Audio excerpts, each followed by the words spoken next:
வணக்கம்.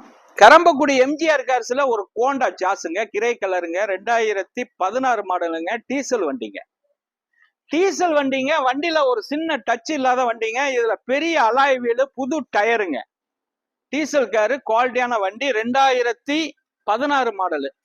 வெறும் 79,000 கிலோமீட்டர் ஓடி இருக்கு. இதுக்கு ஃபைனான்ஸ் வசதி கண்டிப்பா உண்டுங்க. ஃபைனான்ஸ் வசதி கண்டிப்பா பண்ணி தரேன். உள்ளர உள்ள டச் ஸ்கிரீனு, உள்ளர லெதர் சீட்டு, வண்டியே அப்படியே மொறுன்னு இருக்கு. மெக்கானிக்கல் லைன் சூப்பரா இருக்குங்க. எந்த ரீப்ளேஸ்மெண்ட்டுக்கும் வேலை இல்லைங்க. வண்டி நல்லா இருக்கும். வண்டி ஒரு ஓனர் வண்டி, டீசல் காரு, மிந்திக்கங்க. இது grey colour. Grey colour finance வசதி கண்டிப்பா வாங்கி தரேன். ஒரு 4,50,000 ரூபாய் வரைக்கும் லோன் வாங்கிக்கலாம். இது 5,10,000 ரூபாய்க்கு கொடுத்துடலாங்க. இன்னைக்கு ஆஃபர் கொடுத்தாச்சு. டீசல் காரு, டீசல் காரு, மிந்திக்கங்க. நல்ல வண்டிங்க. ஸ்கிரீன்ல உள்ள நம்பரை ஃபாலோ பண்ணுங்க. வணக்கம். எம்ஜிஆர் கார்ஸ், கரம்பக்குடி. சொல்லுங்க.